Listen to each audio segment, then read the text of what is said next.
Illinois consolidated primary election just over a week away. Quincy landlords made their case to the three mayoral candidates last week.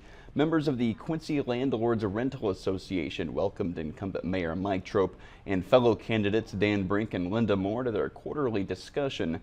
The main points resolved around enforcing laws on landlords and tenants within the city to upkeep and maintain their properties, not adding new regulations, which could be more costly. Regulation and more ordinance, et cetera, that would be specifically on rental units. There's, in theory, some things that could come out of that, but generally, landlords are generally opposed to that for a whole bunch of different reasons. He says landlords are sometimes perceived as the bad guy in regards to housing in Quincy, but said he and other landlords only want what's best for the city. At least 8 people